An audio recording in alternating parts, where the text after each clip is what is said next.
Hey, Alicia, ready for another deep dive for vibrations and manifestations? Absolutely, Jared. I think this one is going to be really interesting. We're jumping into something that's, well, everywhere. Modern manifestation. It really is. You see it all over social media, hear about ancient roots. Uh-huh. It's a lot. Exactly. So our goal today is to cut through some of that noise. What's actually working? What's maybe less effective? We want to explore what genuinely sticks. And I'm here to help with that. Yeah. The whole journey can feel a bit confusing sometimes. Magical, too, definitely, but confusing. Huh. Got any examples? Well, just the other day, I was intensely focusing on manifesting like this amazing new espresso machine, Yeah. total clarity, feeling it, Mm. And I end up with 17 pounds of ground chicory root delivered to my door. Wow. Okay. Not bad, just Yeah. maybe slightly off target. So yeah, we're all figuring this out as we go. That's actually perfect, though. It shows it's not just about, making a wish and poof. Right. So our mission today is pretty clear.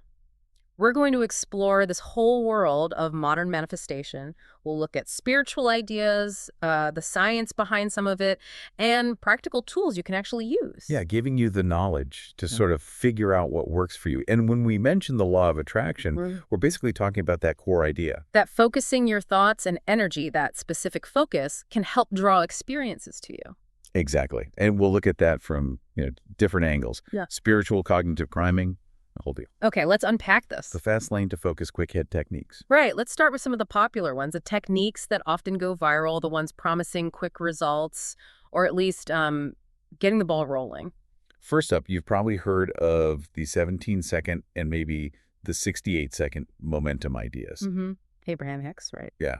And this is where it's really important to be mindful of where your attention is going. And they give us a really great tool to use when those negative thoughts do pop up. Okay, tell me about it. The 17-second rule. Exactly. The 17-second rule. Is this like if you think about something bad for 17 seconds, a portal opens up and the devil comes out kind of thing? No, not quite. But the idea is that if you can catch a negative thought within 17 seconds Okay. and redirect your attention, Okay. you can prevent it from gaining momentum. Ah, so you're stopping it before it becomes a big snowball. That's a great way to put it. You're interrupting that snowball effect. Yeah. Yeah. So it's less about fighting those negative thoughts and more about just redirecting your energy and attention towards what you want. The core concept is that holding one single pure thought for just 17 seconds creates this kind of energetic tipping point where more comes.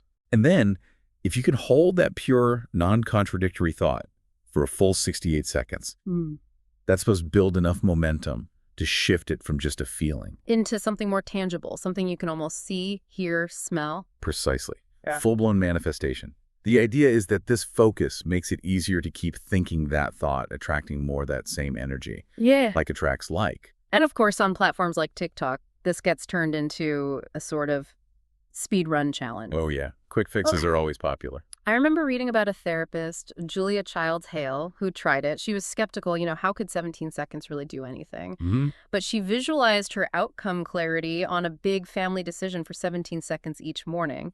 And she said it actually gave her a different perspective, a kind of peace. Interesting. And did it work? Well, by day 9, she'd made her decision. She thought it was probably a mix of the intention, the focused time, and maybe just getting used to the discomfort of not knowing, which allowed the answer to surface. Right. So it's not just magic wishing. It's how that focused thought starts to prime your brain, neurologically speaking. Oh, yeah, that makes sense. Like Kim Sliski, another therapist, points out there's no real evidence thinking alone makes things happen. Mm-hmm. And it can even lead to risky behavior if you ignore reality. Good point. But, and this is key, she also says, every time we create, repeat, or even engage more creatively with a vision, we prime our minds to consider and look out for things that will help us achieve it. So it's like selective attention. You start noticing things that were already there. Exactly. Your mind is now looking for them because you've told it what's important. Okay, so focused thought is one piece. What about getting into the right emotional state? That leads us to manifestation music, right? Yeah, another big trend, artists like Abel Hart using specific solfeggio frequencies like 432 hertz, 528 hertz. And the idea is these frequencies help create a desired outcome, focus, or calm, or joy. Well, the connection is really about how music affects our brainwaves and nervous system. Experts talk about this a lot. Like Joanne Jones, Nietzsche Roscoe. Yeah, and Kelly Lundberg. They explain music can soothe the nervous system, help get you into meditative states, or just elevate your emotions, basically shifting your emotional and energetic frequency. And the benefits are things like more energy, better mood because of dopamine. Right, processing emotions, fostering a positive mindset that's neuroplasticity in action, and even helping form new habits. It sounds really powerful. The body definitely responds to music. It does. Yeah. But we need a little caution here, too. Mindy Paul, another expert, warns that just listening to music isn't enough. Ah, the reality check. Yeah. She says beliefs move mountains, not music. Yeah. And she warns about energetic bypassing disguised as spirituality, using music to avoid the deeper work. So music is a support, not the whole solution. You still need the belief and the action. Absolutely. Which, speaking of structure, brings us neatly to the 369 method. Oh, yeah. Seen that one all over TikTok, too. It's very structured. You write your desire 3 times in the morning, just what you want. Then 6 times in the afternoon, focusing on why you want it. The motivation. And then 9 times in the evening, focusing on how it makes you feel. The emotional connection. And people often combine this with taking action, right? And that law of assumption idea, believing it's already yours. Exactly. It blends that structured intention with deep belief and, crucially, action. So we've got these quick hits, these ways to build some initial focus and momentum. But like Mindy Paul said, beliefs are key, which means we need to go deeper into the foundational stuff, anchoring those intentions for real, lasting change. Right, and here's where it gets really interesting. It's anchoring your intentions, mind, body, and cosmos. Okay, so we're shifting gears now, moving beyond the quick techniques into the inner work, the things that really support long-term manifestation. Yeah, digging into the core.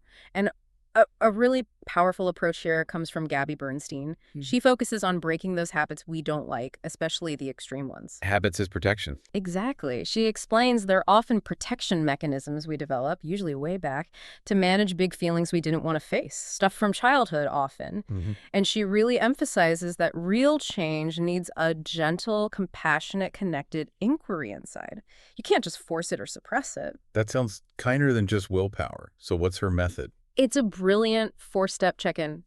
First, just notice I'm checking out, or the habit is active. Could be anything: zoning out with TV, perfectionism, overthinking. Okay, awareness first. Second, focus inward. Get curious about the part of you holding that habit. Where do you feel it in your body? Does it feel young? What thoughts or feelings come with it? Like you're observing it without judgment. Exactly. Third, you connect compassionately with that part. Offer it breath, presence, like you would soothe a scared child. No fixing, just being with it. And fourth, you just notice the shift. Calmness, connection, what she calls self-energy, clarity, calm, confidence, courage. It just naturally emerges when the protective part feels safe. Wow. That's a very different way to think about changing habits. It's gentle rewiring. She notes addiction is a more extreme version, but even with strong habits, relief can often be felt instantly. Really? Instantly? In moments, yeah. And practicing it builds emotional and spiritual proof. You start trusting your own inner guidance system more. It literally creates new neural pathways. Compassion, building new brain pathways. I like that. That's powerful stuff. Okay, so that's a deep internal approach. What about a purely scientific view? You mentioned Dr. James Doty earlier. Right, the Stanford neurosurgeon.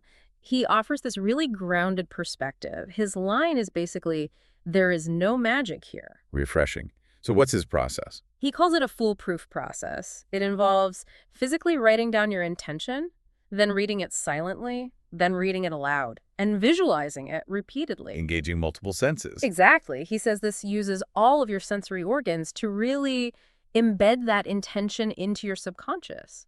And how does that work in the brain? It's fascinating. First, it activates your default mode network. That's your daydreaming self-story network. This makes the intention salient, important to the brain. Correct. Flags it as important. Then that activates your attention network. He calls it a bloodhound, searching your environment for possibilities related to your goal. Scanning for opportunity. And finally, your executive control network kicks in to actually chase down the outcome. Planning, acting, problem solving. So it's a sequence of brain activation. Yeah, and Doty's point is this is fundamentally basic neuroscience, and it's something that we all have the ability to master. No magic, just brain function. Incredible how our own minds are wired for this. Okay, so from the internal brain stuff, let's go external, but still connected. This idea of hands as manifestation portals. Ooh, yeah, I love this concept. The idea that our hands are the final line between the invisible and the visible, where intention becomes impact. Sounds ancient. It is. You see it in Egyptian gestures, Yeah. mudras in Vedic traditions. They saw hands as living symbols of a forgotten power. And does modern science have anything to say about this? Actually, yes. Our brain's somatosensory cortex, the part that processes touch and sensation, dedicates a huge amount of real estate to the hands, a disproportionately large area. So touch is like a priority language for the brain. You got it. Hands influence attention, memory, emotion. They even emit measurable energy fields. Science is definitely catching up to the idea that hands are pretty special. So how do we activate them? Consciously use them as living instruments of manifestation. There's a 5-step process outlined for this. First, just recognize them. Pause. Feel the energy in your hands, warmth, tingling, whatever. See them as extensions of your energy field. Simple awareness. Second, activate the centers in your palms. Rub your hands slowly together. Feel the warmth build. Then slowly separate them and feel that subtle elastic field between them. Okay, feeling the energy. Third, vibrational writing. Use a pen and paper, but really feel yourself drawing each word of your intention. Connect thought, emotion, and the physical act of writing. Embodied writing. Fourth, create a gesture code. A simple, personal hand gesture, like your own mudra, that symbolizes a state you want to invoke, like inner calm or sharp intuition. Use it intentionally. A personal power pose for your hands. Kind of. And fifth, consciously touch the world. Bring intention to ordinary actions, holding your mug, opening a door as if you're planting frequency, or radiating coherence with your touch. Wow. Turning everyday actions into rituals. Exactly. The key is consistent, conscious presence in touch. It helps the body reprogram yourself, shift your frequency, and that influences your reality. But there's a catch. Always a catch. The biggest internal obstacle is often silent disbelief, that little voice inside saying, this is silly, it won't work, even while you're doing the practices. The inner skeptic, that's a tough one. It really is. It can undermine everything else. Okay, so we've covered internal work, neuroscience, even our hands. What about bigger picture stuff? Some people look at, like, astrology for timing or understanding collective energies. Right. And looking ahead, specifically to 2025, astrologers are pointing to some really significant shifts. Neptune moving into Aries for a long stay, and Saturn joining it for a few years. Sounds intense. What's the general vibe? Well, it's seen as potentially a big collective reset, but it obviously impacts us personally too. It brings together energies of structure and discipline, that's Saturn, with the energy of illusion, spirituality, and dissolving boundaries, that's Neptune, and both moving into Aries, which is all about impulse, action, pioneering, the self. So structure meets impulse meets dissolving. That sounds potentially chaotic. It can be dynamic. Saturn in Aries can push for quick action, maybe cutting corners, which might cause problems later. Neptune in Aries brings out the spiritual warrior archetype, acting on intuition, non-physical vision. Okay. But it can also blur boundaries, leading to maybe idolizing or scapegoating leaders, getting caught up in illusions. So for us personally, what's the takeaway? It's a period that really challenges you to look at what old structures in your life, beliefs, habits, ways of being need to dissolve, and what new foundations you need to build, especially around your identity and taking responsibility. So it's about conscious dissolving and rebuilding, taking intuitive action. Yes, exactly. And there are other supportive alignments suggesting this energy can be used for positive, precise change, maybe collective insights or heightened psychic activity. The advice is usually to find balance. Don't be too impulsive, but don't resist necessary change. Build sustainably. A dynamic time for manifestation, needing both intuition and groundedness. Got it. The Deep Dive Toolkit and Visualization. Okay, wow, we've covered a lot. Quick hits, deep dives, brain science, hands, even the cosmos. So what does this all mean for you listening right now? Let's pull it together into a practical toolkit. Let's introduce a little something we call manifestation debug mode. Think of it like running diagnostics. Exactly. It's a way to find those hidden blocks, those limiting beliefs that might be like messing with your abundance signal. Clearing out the static, finding the glitches in your programming, things running in the background you don't even realize are there. Old beliefs we picked up somewhere. Right. So let's switch on manifestation debug mode. Okay. Activating debug mode. A common thing I hear is, okay, I've tried the 369, I listened to the frequencies, I wrote it down, why isn't anything happening? That manifestation fatigue. Totally. Hitting that wall. So let's offer some debugging tips drawing on everything we've discussed. If you feel stuck, ask yourself these things. Good idea, like a checklist. First, Are you really emotionally connecting with your intention? Or are you just going through the motions like it's a chore?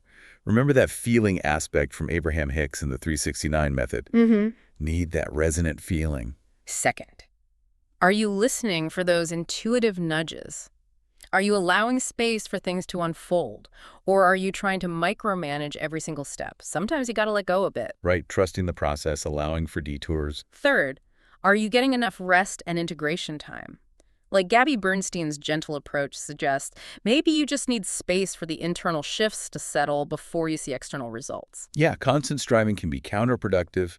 Need that downtime. And fourth, could that actually be working internally first? Changing your perspective, priming your mind like Dr. Doty described, even if the big external thing hasn't shown up yet. Remember, Julia Hale's experience, the shift was internal first. That's a big one. Sometimes the change is happening inside you, preparing the ground. It's not working, it's just germinating. Exactly, like that seed underground. You don't see the sprout immediately. Right. Okay, so keeping those debugging tips in mind, let's try to weave some of these threads together right now. If you can, just take a moment to settle in. Maybe close your eyes or just soften your gaze. Take a nice, deep, centering breath in. And let it go. Imagine yourself in a space that feels uniquely yours. Maybe it's like a calm library or a vibrant garden, or even out among the stars, your personal energetic space. Feel the atmosphere here. It holds all the insights we've touched on. Focus, frequency, compassion, embodiment, neuroscience, it's all available to you. Now gently bring your most desired outcome into this space. Don't force it, just invite it in. See it, sense it, feel what it's like to have it already real. Hold that clear vision. For just 17 seconds, let it fill your awareness with pure, non-contradictory thought. Feel the energy of it buzzing softly. Now imagine the perfect sound, the right frequency, washing over you, supporting this vision, harmonizing with it. Feel your hands become warm, alive, connected to this intention, ready to shape reality. And connect inwardly with compassion. Any doubts or fears that arise, just meet them with gentle understanding, like Gabby Bernstein suggests. Allow that self-energy, calm, clarity, confidence to be present. And now, with a feeling of quiet trust, gently release the vision. Imagine it floating upwards, perfectly guided, knowing it's on its way. No need to cling, just let it go. Smile softly. Take one more easy breath. Let everything settle. And when you're ready, gently bring your awareness back to the present moment, feeling grounded and centered. Nice. A little integration moment. Okay, so to help you keep integrating, here's your takeaway toolkit. Quick summary of the key techniques and a pro tip for each. 1768 second focus, best for clarity plus momentum. Pro tip, make sure the thought is pure and feels emotionally good, not strained. Yeah. Feel the resonance. Manifestation music. Use it for mood plus energetic frequency shift. Pro tip, listen intentionally, not just background noise. Pick tracks that feel like your desired state. Right, feel the frequency. Hands as portals, great for embodied intention plus shaping reality. Pro tip, start small. Bring conscious presence to one ordinary touch each day, like making coffee. Make the mundane magical. 4-step check-in. Use this for inner healing plus clearing blocks. Pro tip, be gentle. Curiosity and compassion are key, not judgment. Treat those inner parts kindly. Neuroscientific steps, Doty's method. Excellent for embedding intentions, plus brain reprogramming. Pro tip, really engage all senses. Write it, say it, see it, feel it, repeat. Make it real for your brain. Collective energetic shifts like astro-alignments, used for understanding broader tides plus conscious action. Pro tip, observe themes of dissolving building in your life. Act intentionally, but patiently. Ride the waves It's consciously. just a solid toolkit. And now, a little challenge for you. For the next 7 days, try our Integration Blend Challenge. Can you do it? What does it involve? Each day. One 17-second visualization. Listen intentionally to one mood-shifting track. Do a quick 1-minute belief check-in using that gentle 4-step method. And bring conscious intention to just one everyday action using your hands. Okay, doable bites. Totally. Observe. Notice any tiny shifts in your mindset, your feelings, your experience. No pressure, just observe. And hey, let us know how it goes. Reach out and continue the conversation. So, as we wrap up this deep dive, remember, the trends will change, the viral techniques will evolve. But your inner power, your ability to focus intention, to connect emotionally, to take aligned action, that doesn't go away. Exactly. Trends come and go. Your power doesn't. And while trying new things is great, the real deep dive always is into yourself. Keep exploring different perspectives, keep learning. It all enriches the journey. Well said. Until next time, keep exploring, keep learning, and keep thriving. Thanks for tuning in, everyone.